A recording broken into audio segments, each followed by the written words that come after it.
So ನಾನು ಇವಾಗ wheel ಚೇರಿಗೆ ಹೇಗೆ ಶಿಫ್ಟ್ ಆಗೋದು ಅಂತ ಹೇಳಿಕೊಡ್ತೇನೆ ಆಯಿತಾ. ಸೊ ನಾವು ವೀಲ್ ಚೇರ್ನ ನಮಗೆ ಹೇಗೆ ಬೇಕು ನಮ್ಮ ಹತ್ರಕ್ಕೆ ಇಟ್ಕೊಬೇಕು ಆಯಿತಾ. ಸೊ ನಿಮ್ಗೆ ಈಗ ಹತ್ರ ಇಟ್ಕೊಂಡ್ರೆ ನಿಮಗೆ ದಾಟ್ಲಿಕ್ಕೆ ಆಗೋದು, ಟೈರ್ ತಾಗ್ತದೆ. ಸೊ ಇಲ್ಲಿ ನೋಡಿ ಟೈರ್ ಇದು ತಾಗ್ತದೆ. ಸೊ ಅದಕ್ಕೆ ನೀವು ವೀಲ್ ಚೇರ್ನ ಕ್ರಾಸಲ್ಲಿ ಇಟ್ಕೊಬೇಕು. ಸೊ ಕ್ರಾಸಲ್ಲಿ ಇಟ್ಕೊಬೇಕು, ಅದಾಯ್ತಲ್ಲ. ಸೊ ಎರಡೂ ವೀಲ್ ಚೇರಿಗೆ ಬ್ರೇಕ್ ಅಪ್ಲೈ ಮಾಡ್ಕೊಬೇಕು.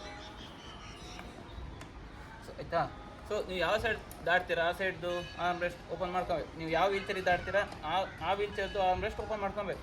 ಸೊ ಸ್ವಲ್ಪ ಮುಂದೆ ಬರಬೇಕು, ಒಂದು ಕಾಲು ಎತ್ತಿ ಪಕ್ಕದ ವೀಲ್ ಚೇರಿಗೆ ಇಡಬೇಕು, ಅದಾಯ್ತಲ್ಲ. ಸೊ ಇನ್ನೊಂದು ಕಾಲು ಎತ್ತಿ ನಾವು ಕೂತಿರೋ ವೀಲ್ ಚೇರ್ದು ಈಗ ಒಂದು ಕಾಲು ಎತ್ತಿ ಆ ಕಡೆ ಇಟ್ಟಿರ್ತೀವಲ್ಲ, ಸೊ ಆ ಫುಟ್ ರೆಸ್ಟ್ ಮೇಲೆ ಇಡಬೇಕು. ಸೊ ಈ ಕಡೆ ಇದರಿಂದ ನಮಗೆ ಕೈ ಉದ್ದ ಇತ್ತು ಅಂದರೆ ಆ ಕಡೆ ಆರ್ಮ್ ರೆಸ್ಟ್ ಈ ಕಡೆ ಆರ್ಮ್ ರೆಸ್ಟ್ ಇಟ್ಕೊಂಡು ದಾಟ್ಬೋದು. ಸೊ ನಮಗೆ ಕೈ ಉದ್ದ ಇಲ್ಲ ಅಂದರೆ ನಾವು ಯಾವ ವೀಲ್ ಚೇರ್ ಶಿಫ್ಟ್ ಆಗ್ತಿದ್ದೀವಿ ಆ ವೀಲ್ ಚೇರ್ ಆರ್ಮ್ ರೆಸ್ಟ್ ಇಟ್ಕೊಂಡು ಸೈಡಿಗೆ ತಳ್ಳಬಾರ್ದು, ನಮ್ಮ ಕಡೆ ಎಳ್ಕೊಬೇಕು ಅದನ್ನು. ಸೊ ಆಯಿತಾ.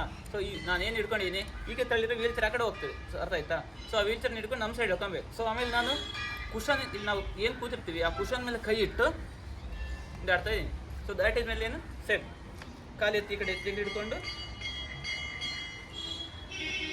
ಆರ್ಮ್ ರೆಸ್ಟ್ ಹಾಕ್ಕೊಂಡು ನಾನು ವೀಲ್ ಚೇರ್ ತೆಗಿತಾ ಇದ್ದೀನಿ ನೋಡಿ. ವೀಲ್ ಚೇರ್ ನಿಮಗೆ ಹೇಗೆ ಬೇಕು ಕೈ ಕಾಲು ಸರಿ ಮಾಡ್ಕೊತ.